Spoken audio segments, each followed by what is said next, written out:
Nehru trophy വിജയത്തിന്റെ ചരിത്രം ഒരുപാട് പറയാനുണ്ട് കോട്ടയം കുമരകംകാർക്ക്. ഇത്തവണ കുമരകത്തേക്ക് കപ്പെത്തിക്കാൻ കുമരകം ബോട്ട് ക്ലബ്ബ് തയ്യാറായി കഴിഞ്ഞു. പായിപ്പാടൻ ചുണ്ടലിലാണ് KTBC നെഹ്റു ട്രോഫി പോരാട്ടത്തിന് ഇറങ്ങുന്നത് ഇത്തവണ.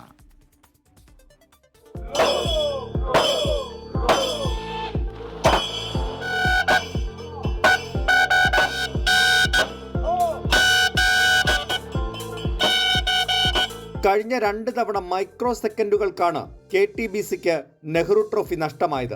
എന്നാൽ അവിടെ അവസാനിച്ചില്ല കുമരകംകാരുടെ പോരാട്ട വീര്യം. പൂർവാധികം ശക്തിയോടെയാണ് ഇത്തവണ കുമരകം ടൗൺ ബോട്ട് ക്ലബ്ബ് ഇറങ്ങുന്നത്. അതുകൊണ്ട് തന്നെ കപ്പ് ഈ കരയിലേക്ക് എത്തുമെന്ന് കുമരകംകാരും ഉറച്ചു വിശ്വസിക്കുന്നു.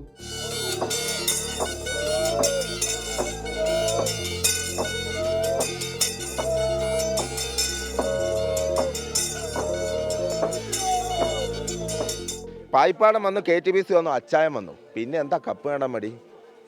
ഇത് വലിയ പരിശീലനത്തിലല്ല, ദൈവാനുഗ്രഹത്തിലാണ് കാര്യം. അത് ഞങ്ങൾ നേടില്ലേ?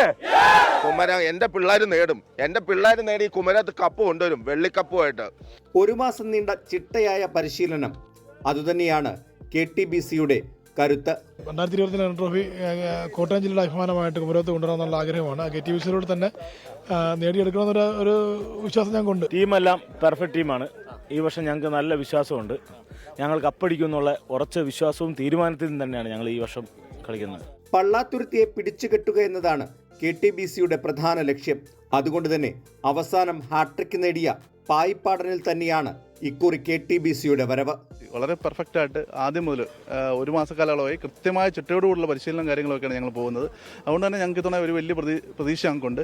കുമരകം ബോട്ട് ക്ലബ്ബ് ഇത്തവണ ഇല്ലെങ്കിലും നടുവിലെ പറമ്പനിൽ ഇമാനുവൽ ബോട്ട് ക്ലബ്ബും കുമരകംകാർക്കായി ഇറങ്ങുന്നുണ്ട്. 2016 അവസാനം നെഹ്റു ട്രോഫി കുമരകത്തേക്ക് എത്തിയത്.